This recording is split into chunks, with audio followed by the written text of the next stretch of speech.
Welcome back to our study of the book of Proverbs. We are in chapter 1. We have covered a little bit already, so if you haven't seen the introduction to Proverbs, we do have a video for that. But today, we're going to continue the text, and in particular, we're going to focus on the call of wisdom. But just as a refresher, I'm going to read Proverbs chapter 1, beginning in verse 1 through 5, so that we can understand the purpose of the Proverbs. And also, we're going to focus in on verse 5 to begin our discussion. So here we are. I'm reading from the New King James Version. Again, remember, Proverbs is a practical book. It does not matter our system of belief. It does not matter our background, our culture.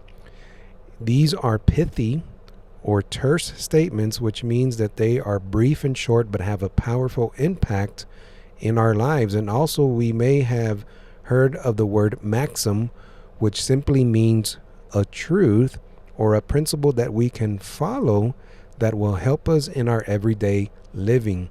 And so eventually, when we do this, we have wisdom, and wisdom is having the ability to choose the best course of action in any given situation, and eventually we live life skillfully. But having said that, let's begin our reading here in the book of Proverbs, the beginning of knowledge.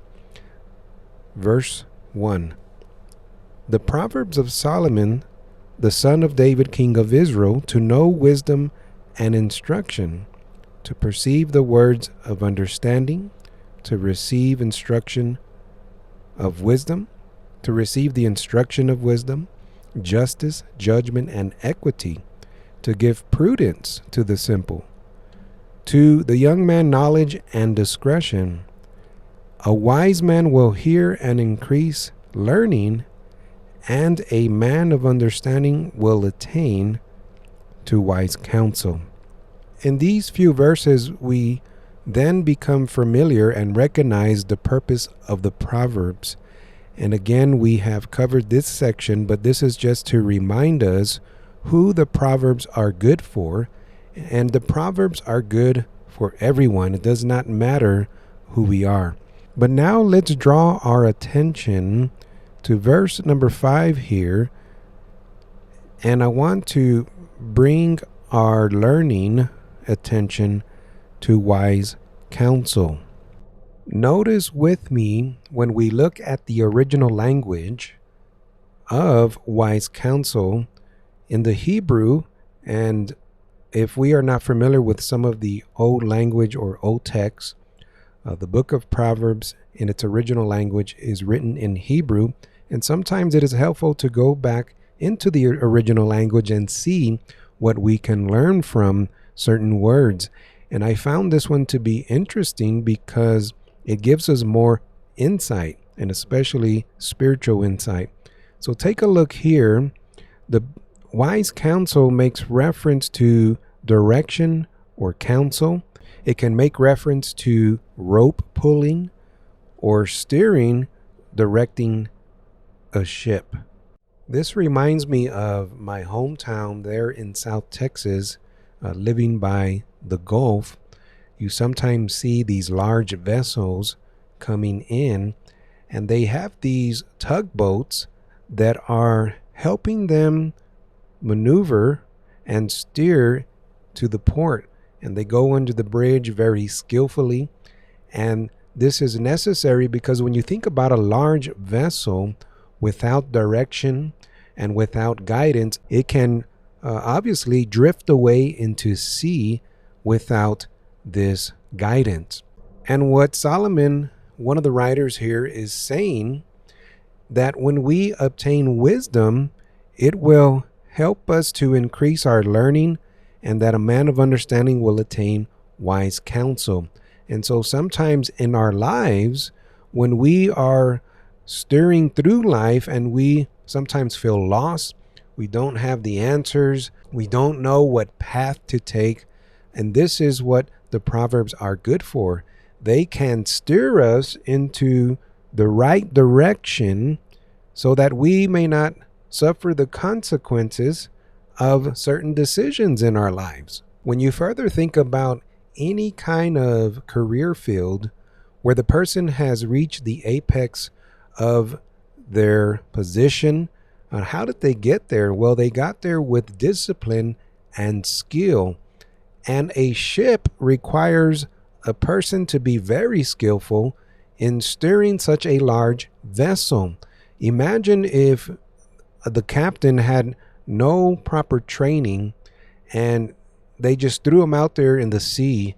Imagine what would happen, how many times he or she would deviate from the course and end up somewhere, maybe even in a storm, and causing chaos and frustration to the point where there is just no direction, no goal, or no aim. And that's not how we want to live our lives. Wisdom here, wise counsel, is saying that if it can direct a large vessel or a large ship that requires that, imagine what it can do for us in our lives. It's a skillful, disciplined tool that we can use in our lives. Not only is it simply just a tool or something practical, when we become skilled, when we become proficient at what we are doing in every aspect of our lives, it becomes a way of skillful living.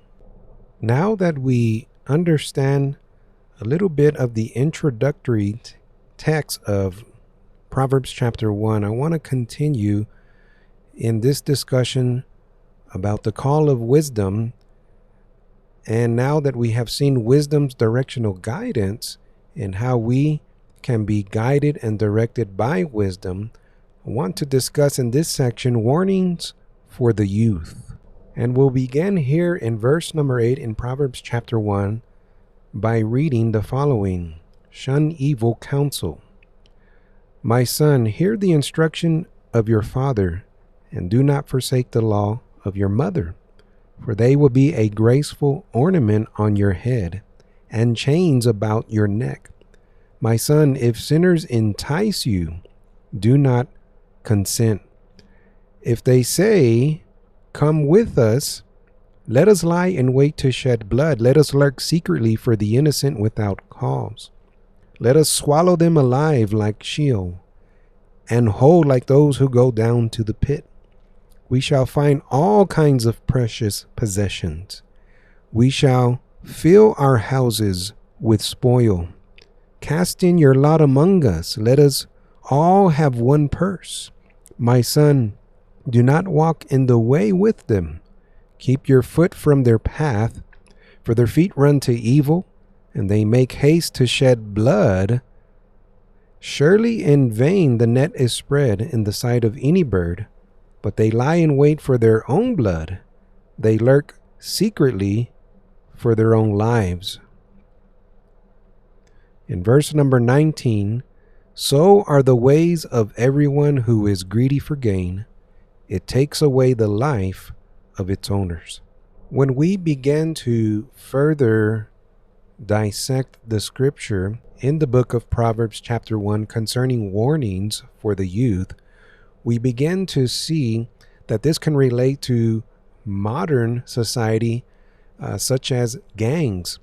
And when you think about a gang and why young people join them, it's perhaps because they are feeling lost, unwanted, unappreciated, not heard. And so maybe they had parents that did not attend to them properly. Maybe they were in an abusive home. Maybe there were drugs present, and all these kinds of sins in the family unit that eventually started to mold the child in such a way into rebellion, and they received not the love of their mom or dad. And these are just examples. Of course, when we reach the age of accountability, we are responsible for our decisions. But when I read this certain passage or these verses, I think about the young person that is surrounded by these things of enticement, these things of temptation.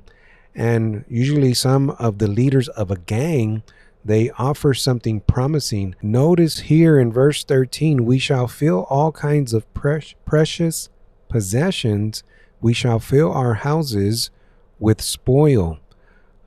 This reminds me of today's businessmen who are trying to propose or persuade people to accept something in turn for gain, for money, and it becomes greed. And we sometimes can see this even on YouTube, other videos of people just trying to sell certain expensive items or courses, or they're offering something promising. And when you begin to actually get into the material or the course or that thing that they are trying to persuade you to buy, it ends up being something of no value. And that is the person today that is not being honest. They are simply just in it for themselves. They are selfish. They want money. They want more gain, and it's all for their personal ego. But notice how Solomon is trying to warn his son here about these kinds of situations. My son, do not walk in the way with them. Keep your foot from their path. And why is Solomon telling his son to stay away from these kinds of people? Why? It's because their feet run to evil, and they make haste to shed blood. Surely in vain the net is spread in the sight of any bird, but they lie in wait for their own blood. They lurk secretly for their own lives. So are the ways of everyone who is greedy for gain. It takes away the life of its owners. Eventually, if any person, whether young, middle age, or older, chooses a life such as this, where there is constant chaos, constant things where they surround their lives with greediness and selfishness, and even to the point of evil, eventually that kind of lifestyle is gonna lead to death, or it can lead to death. And sometimes a person in this situation becomes even more callous, and the word that I like to use is the point of apathy. It's that point where the heart is hardened. It's that point where wisdom or any instruction from our family, friends, or loved ones no longer has an effect on us. We have made our decision. In other words, it's a point of no return. And so Solomon is talking about these kinds of people, and especially warning his son, do not hang around with them, because you're going to become like them. And eventually that road that you're going down, there's no return from it, and it can even lead to death. We have now covered wisdom's directional guidance and warnings for the youth. But here is the most important part of the lesson, is the call of wisdom.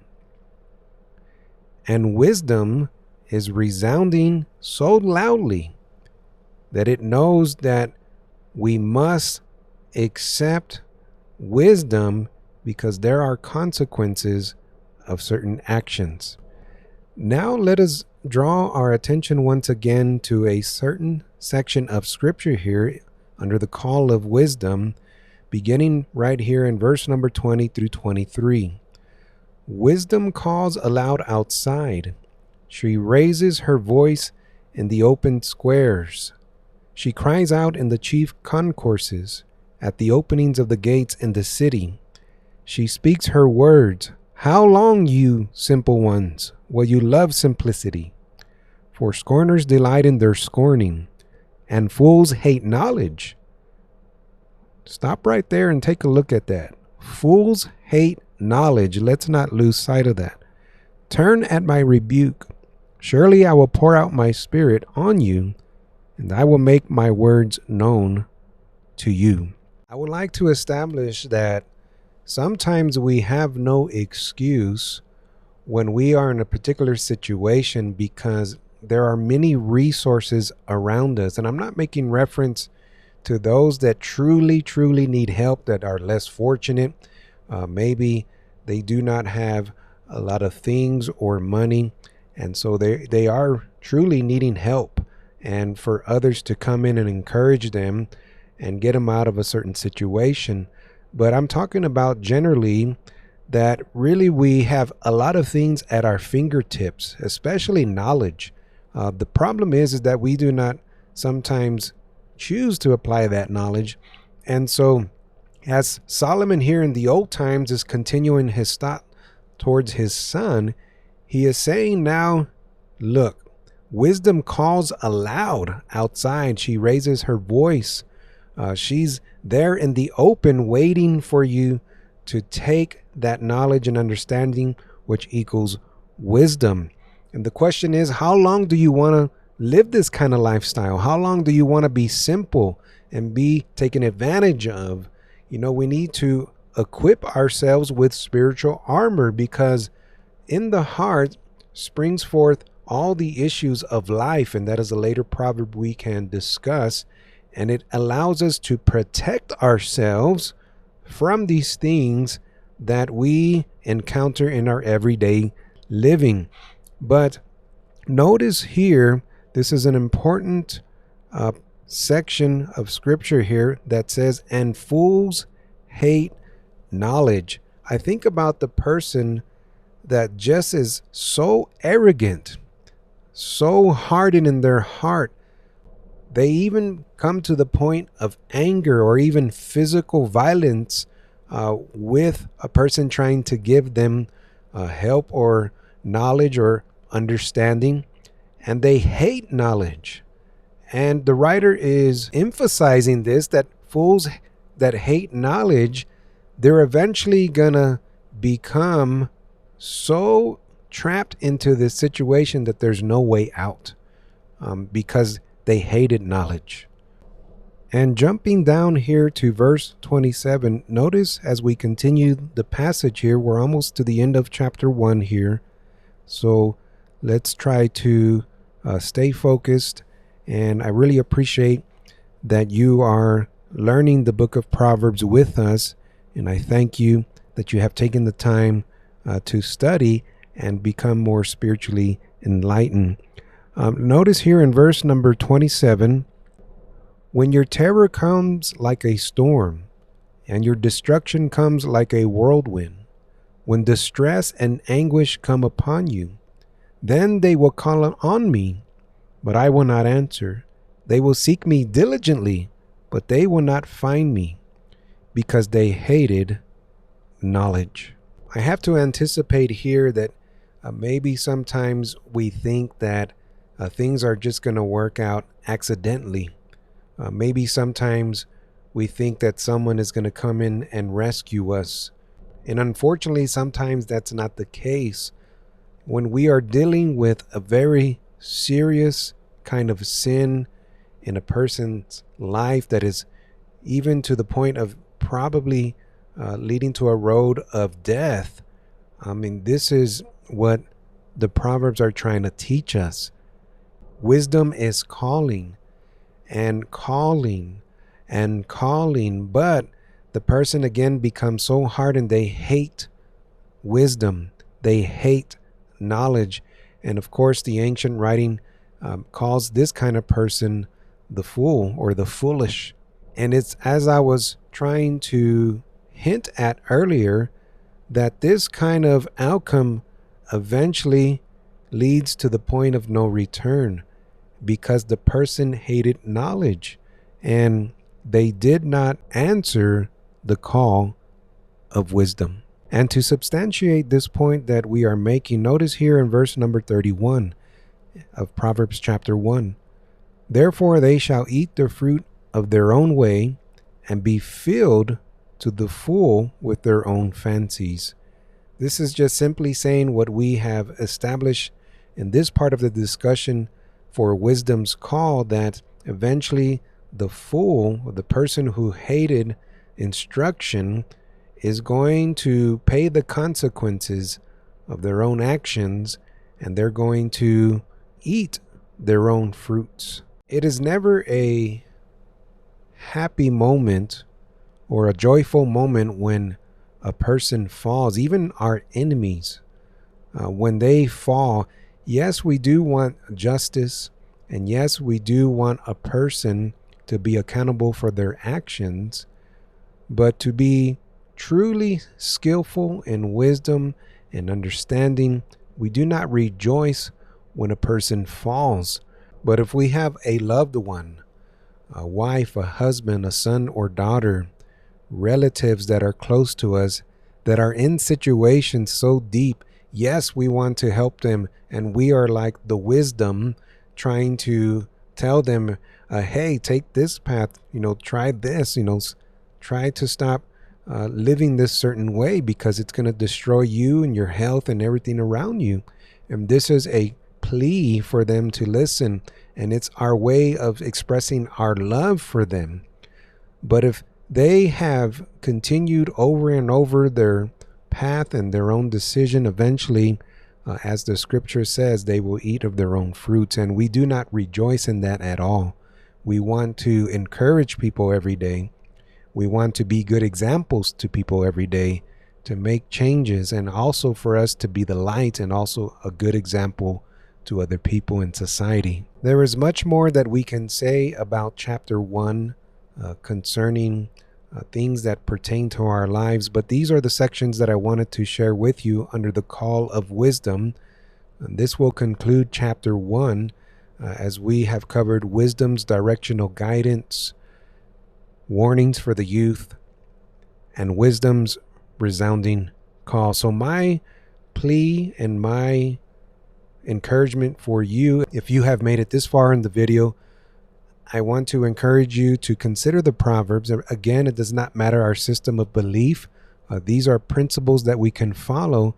And if we put them into action and implement them into our lives every day, good things will result. It does not mean we're not going to have struggle. It does not mean that our problems are going to go away. It means that we're going to be equipped or prepared for those problems and challenges.